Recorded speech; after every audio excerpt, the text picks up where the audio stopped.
Graças a Deus, voltamos a falar com todos vocês e que já estamos determinados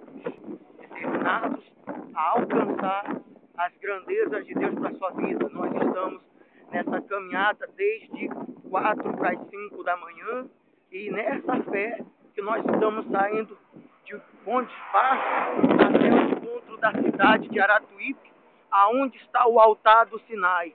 Como Moisés, ele saiu do Egito em direção ao Sinai em busca de uma libertação para o seu povo. E assim também nós estamos pela fé levando essa libertação, esse milagre, e a bênção de Deus venha estar sobre sua vida. Nós estamos colocando toda a nossa força.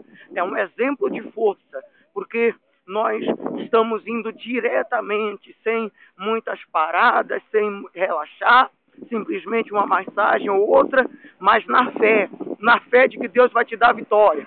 Logo aqui mais, à nossa frente está o obreiro do grupo jovem, está o segundo responsável também pelo grupo jovem e o pastor de Nazaré 2. E nós estamos nos mantendo nessa caminhada. Nós estamos na entrada aqui de Caixa Prego, ainda falta um pouco para chegar à ponte, a divisa entre a ilha e o estado. Então, vamos nessa fé, que Deus te abençoe.